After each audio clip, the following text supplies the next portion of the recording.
Welcome to Gaming Fin, your channel for everything related to the gaming industry and the stock market, the financial market. My name is Mr. Orange, and yes, guys, look at this. Oh my god. Oh my god. So, actually, you don't see the number here, but I'm going to show it to you here. Minus 19, almost minus 20% down. Embracer, THQ. So guys, we talk about the Swedish gaming holding gaming company, and to be honest, so we were coming from 130 Swedish crowns in the top, and we are now at 45 Swedish crowns. 45 Swedish crowns. So, and you can see all my little trend lines I was drawing here in, also Fibonacci retracement. So yeah, we're going back to the 0.236 Fibonacci retracement, and probably that's after this little pump here starting in the pandemic from 2020. This was obviously happening. So from a mere technical point of view. So guys, I'm just a retail investor myself, a YouTuber. This is for information and entertainment purposes only. So you buy everything on your own responsibility, my friends. And I'm invested in Embracer. And also a little disclaimer, I bought a little bit more of Embracer today. But I'm telling you now why I did this. All right, so if we look at this trend line, we broke through it. So we broke through the Fibonacci retracement, and since then actually I was a bit optimistic that we would get over the over the trend line and the Fibonacci retracement here at 60 Swedish crowns, but today 20%, let's call it 20% down. I mean, you guys, this is a disaster, and to be honest, I think it's very likely that we're falling back to the 38. Of course, I don't have a crystal ball, sorry. I don't have a crystal ball. And also, if you look at the volatility or at the volume today, the volume today was also massive with regard to previous day. So some big investors sold today, but it doesn't look so good. So what happened, my friends? So probably you want to know what happens. How is this possible that this actually super cool gaming company, probably a lot of investors thought it's a super cool gaming company, but it's still THQ Koch Media. So they also have some games that are not so spectacular. Here we see PE ratio. We don't even have here a PE ratio. I think that's, yeah, the numbers are very difficult. I don't find really good numbers here. So now you say, why are you buying a stock based on the numbers? Well, it's still a growth stock. So and of course, only because Yahoo Finance doesn't have the numbers, it doesn't mean that there no numbers exist. But here we see already the negative EPS. That's maybe important. So guys, so here, investor relation, I put you all the links in the description of this video, and we have a PowerPoint, so I'm going through this at the end of this video. So if you're not interested in this, of course, guys, then I would then you have the possibility to not follow it. And then of course here are the numbers, guys. Here are the numbers from today. Embracer Group publishes interim report, second quarter, July to September. Net sales increased by 190%. What is more important, the 35% organic growth, because they bought a lot of companies. And then also you see here to do 9.5 million, and before compared in 21 it was 3.3 million. So now you would say, wow, that's almost three times, so a little bit less than 3 times. But guys, they bought a lot.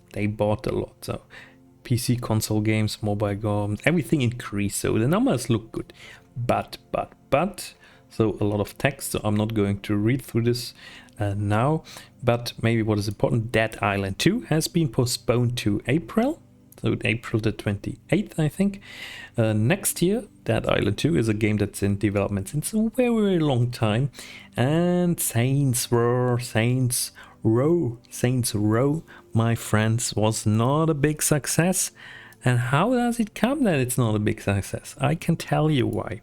Also, if we look here, now today Goat Simulator 3 came out. So 30 euros, you can buy it only on the Epic Game Store.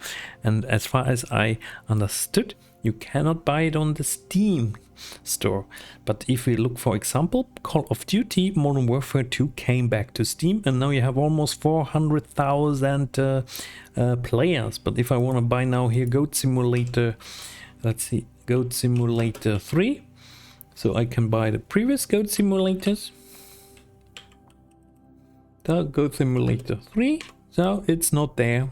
I can't buy it, and I also can't buy Saints Row. I can also not buy this game, because this also only came out on the Epic Games Store and on console. So this could be a reason, in my personal opinion, why actually those games were, or Saints Row was not so successful. And this is also probably the reason why Goat Simulator 3 won't be so successful on the PC.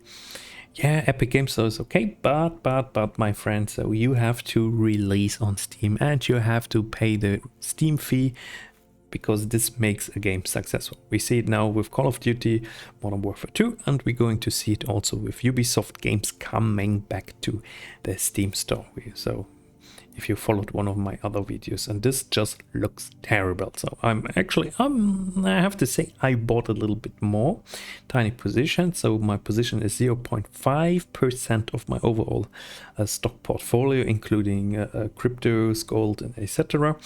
So that's very small. So I'm very well diversified, so I can afford this. I can afford this to buy a little bit more to average down, because at one point I think we might turn again. We might turn again when the overall market situation, also the Nasdaq is turning again. So overall growth companies are turning again. So therefore I see then a lot of potential. So we might actually go back here again to the 80, 90. So, but of course at the moment, from a mere, let's say, fundamental perspective, it doesn't look so good. So they have to do something with the games. On the other hand, look at CD Projekt. So I mean, they fixed Cyberpunk. They announced new Witcher games, and from 80 zlotys back to 150 zlotys, my friend. So that's nice. If you bought here, if you followed my channel, so you might have thought about that's maybe an interesting point to get in, because I was drawing this pretty line here. So look how simple. So someone draws a line and it's just jumping away from this. So it's kind of weird. So sometimes it seems so easy, but that's kept in hindsight. So of course it's not that easy. So mostly you lose money, because I'm also now in my position, I'm in the negative, my friends. All right, so guys, I mean, I just want to tell you guys, it's a disaster, but we cannot change it now. But we can go now a little bit through the Embracer Group Interim report. At first I thought about making an extra video, but I think going just a little bit through it to give you some of my information, I guess we have this time. So if this is now sufficient for you, of course, then just go and read those report also for yourself. That's important if you're invested in the stock, or if you plan to invest in the stock. So really do your research. So I have to admit, I was getting a little bit too I bought it too expensive. So I was this was in the whole growth company motivation or growth company bubble in 2021, where I thought, let's buy another gaming company. So I was jumping a bit too early in it. So guys, what do we see? So let's have a look at the interim report. Net sales, I just said, organic growth 35%, and group pro forma growth. So that's the overall group. Year-on-year growth 190 sounds good, but the organic growth is important. Adjusted EBIT, year-on-year growth 115. So here again, difficult to say, is this now based on the organic growth? So I'm not a financial advisor. I'm not a financial expert. I'm a gamer that turns into retail investor and YouTuber about a gaming company. So please take this disclaimer. So I don't have any special knowledge about those numbers. I can just tell you the perspective from a gamer's point of view, what I think about those companies, and I'm trying to merge those opinions. I try to merge those opinions that actually someone who is not a gamer that might also see a gamer's perspective perspective, what a gamer might think about those companies. For example, when I just talked about Epic Games and Steam, so very often a financial expert would not know this if he's not a gamer.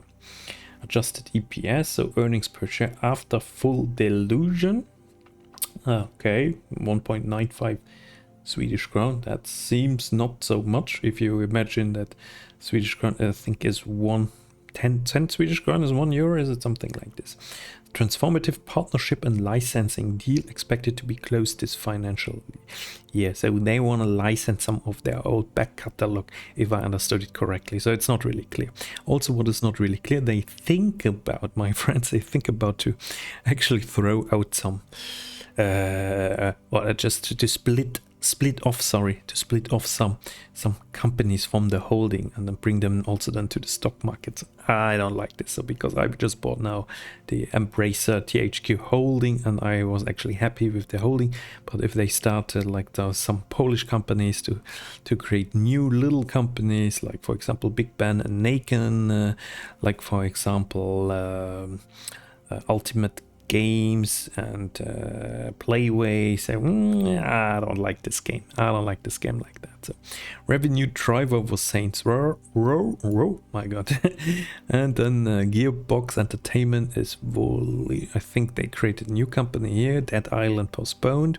Goat Simulator release today. On track is their change listing venue. I think they're going to be listed then at the Nasdaq, so this is definitely going to help to get more fresh money in the company, or especially to help to ease the trading of the stock. So maybe an opportunity for American investors the moment they are traded on the Nasdaq, so you don't have to buy an ADR anymore. Global games market is going to be -4% in 2022.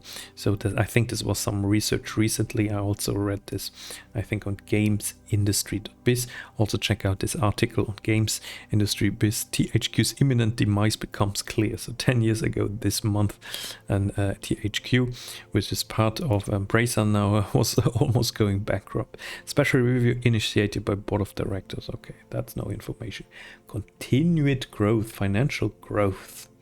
So net sales, adjusted EBIT, and adjusted EPS after full dilution. So looks good. So everything goes up. Looks good. So which I would say now. I'm no financial expert, but I always take care a little bit of the numbers. The growth I just talked about, the organic growth, operational growth. So the headcount went up because they acquired a lot of companies and studios, internal studios, ongoing projects, 237. That's what I liked. So that's why I bought this stock, because I see they don't have only like 1, 2, 3 blockbuster games or AAA games they call them, like Saints Row, but they have a lot of different projects ongoing. So therefore I'm still invested in this company, and therefore I'm also going to stay invested in this company. So internal studios went up, ongoing projects went up, and it seems to flatten out a little bit. So a total headcount, yeah, considering that a lot of those big companies like Meta, like I think Amazon, Google, etc., they're actually firing people. It's I don't know if it's such a good idea that your headcount goes this massively up. Maybe I have to find some ways to produce games a little bit cheaper with less people. So operative groups by segment, total headcount for PC and console games. This is what personally interests me the most, since I'm a PC gamer. Here we see TH Nordic, Play On. This is Koch Media, previously Koch Media, Play On. So it's actually ridiculous, the name. Coffee, Stain, Amplifier, Saber, Gearbox. So Saber, Gearbox makes good games. Crystal Dynamics, they just bought Eidos Montreal. They make the Tomb Raider game. So I'm really waiting actually for a new Tomb Raider game. So therefore I'm also was happy that they're going to have them now in their holding. So hopefully they let them just make the games the same like the Tomb Raider games that we had before. Then mobile games, we see total headcount over 1,000. Entertainment and services also way under this, and tabletop games, that's not so interesting. And but yeah, tabletop games, some people like this kind of games. Then PC console games, net sales revenue split, adjusted EBIT margin. So here now we see that they actually in 2020, from 21 to 22, though they went actually kind of down, if I read this now correctly. Back catalog sale went went down, and now it's going up again a bit. New release sales also massively up in the second quarter, and then others.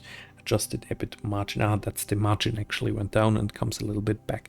Back catalog sales in Swedish crown, so we're higher now than the third quarter in 21. Sounds good. Like this. New releases, Way of the Hunter, also new release, and Destroy All Humans, also release. I think Way of the Hunter and Destroy All Humans are also on Steam.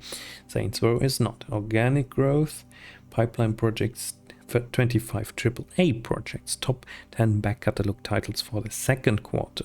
Top 10 back catalog titles for the second quarter. So those are games that are already out. Back catalog means they're already released. So like a Borderlands 3, like a Deep Rock Galactic, Valheim, Tiny Tina's Wonderland, Risk of Rain. So here they might also, if I understood this, licensing and partnerships correctly, something like putting those games in the Xbox Game Pass, for example. Then we have mobile games, so I'm skipping this, so just saying, well, numbers don't look so spectacular. Actually, they're going here down. The UAC sales going here down.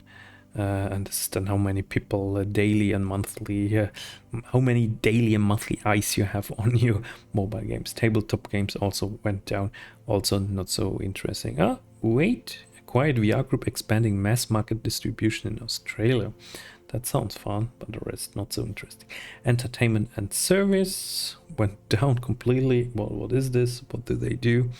Play On Pictures acquired Anime Limited, Europe's premier distributor for Japanese animation. For announced licensed Lord of the Rings game in production. So that's good. But that's games then. Market update, global video games market revenue forecast. So that's the forecast. So, but the forecast, yeah, it goes up. I mean, that's like, come on, guys, it goes up. So also was not so bad in 2021 and 2022. Okay, it was falling. Now we have a recession, but normally the gaming industry is not so hardly hit. It's not so hardly hit by a recession because you get a lot of gaming divertissement for your buck. So definitely growing. So this is what keeps me investing in gaming companies. Guys, this year, very important. This keeps me investing in gaming companies. So global market growth, also PC went up, mobile went down.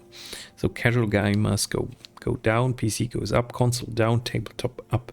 So global video games market is estimated by Newzoo to generate 184 billion in 2022.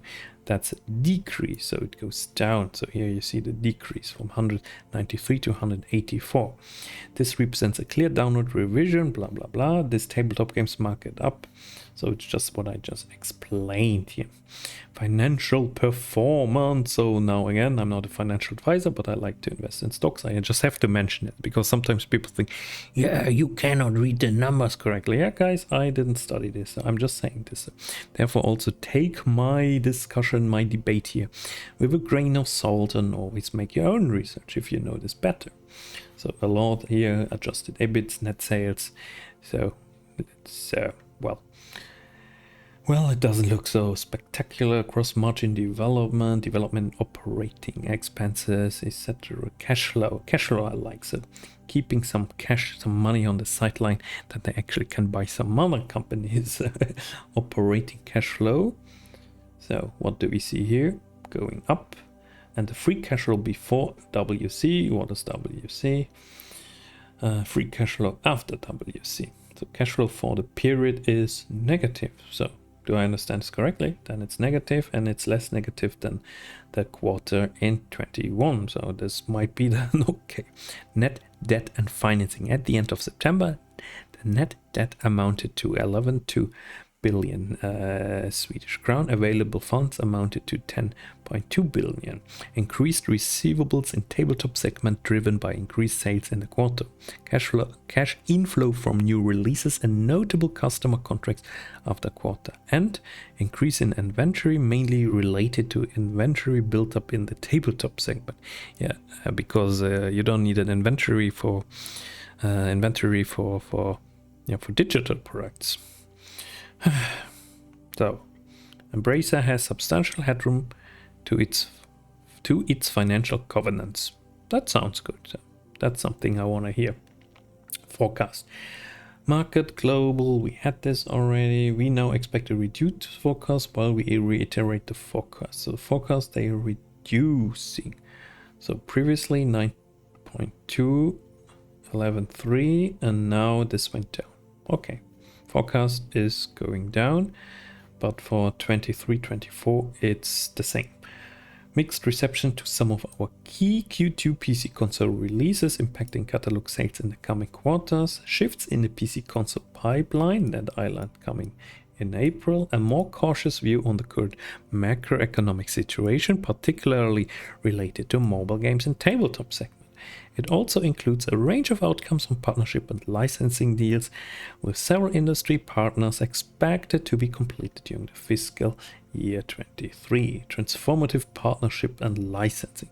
So further investments into making even greater games based on both its established and new IPs. As a gamer, I want to see new IPs.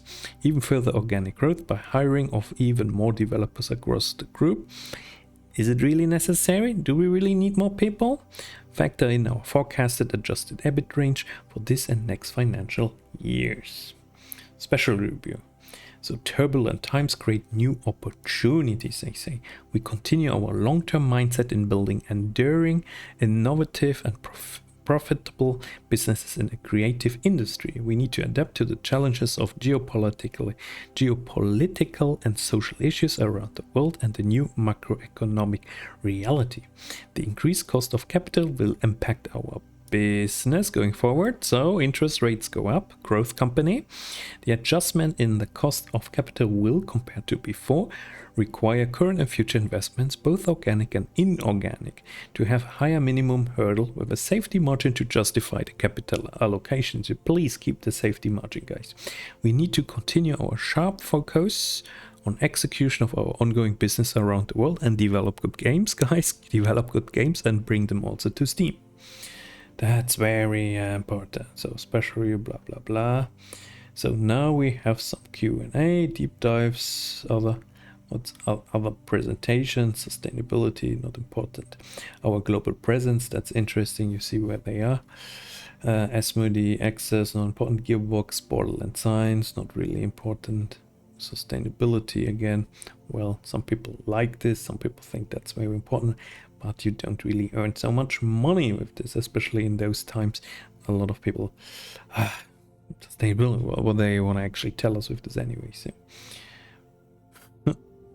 here they just talk about their games, how successful their games are. So first 90 days.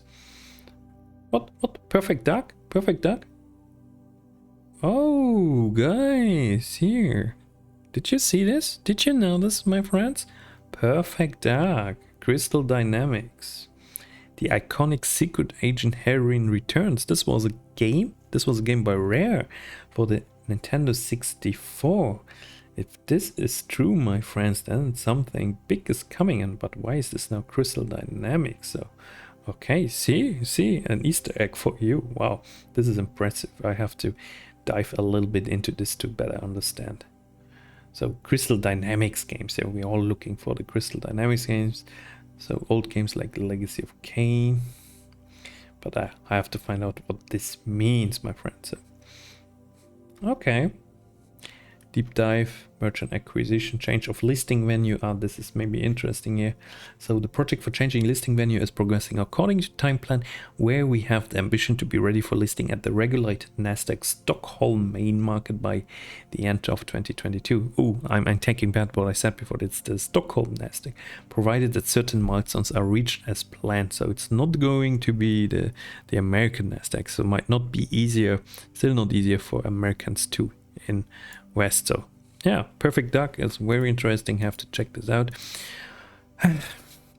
The question is, why did the market, I mean, if I see this now, it's okay. If I see this now, it's okay, but that's the numbers, how they present them to us. And then you always think like, oh, this looks all great, this looks all great. But we will in the market, the financial experts, institutional investors, big investors, hedge funds and whatever, I mean, if a stock is dropping 20%, guys, then someone really big sold. At this now might drop some more. Therefore, I just bought a little tiny position more today. But at one point, it might turn again when the overall market situation turns. Or if they really have one blockbuster like Valheim or another similar game. So everything is possible. Like a new Metro game is also possible, like a new game like Borderlands. So all of this is possible. But at the moment, if you're an investor of Embracer, you just have to embrace the downturn, enjoy the downturn, and dollar cost average, that's always what backholders do, of course. We all do this, but sometimes it's the only smart thing you can do if you still want to hold investment. I wouldn't say it makes sense now to sell for me, but of course you have to take your own decisions, my friends. All right, thank you very much for watching. See you next time. Bye bye. Leave me a comment, subscription, and check out my other videos if you enjoy this channel. Thank you. Bye bye.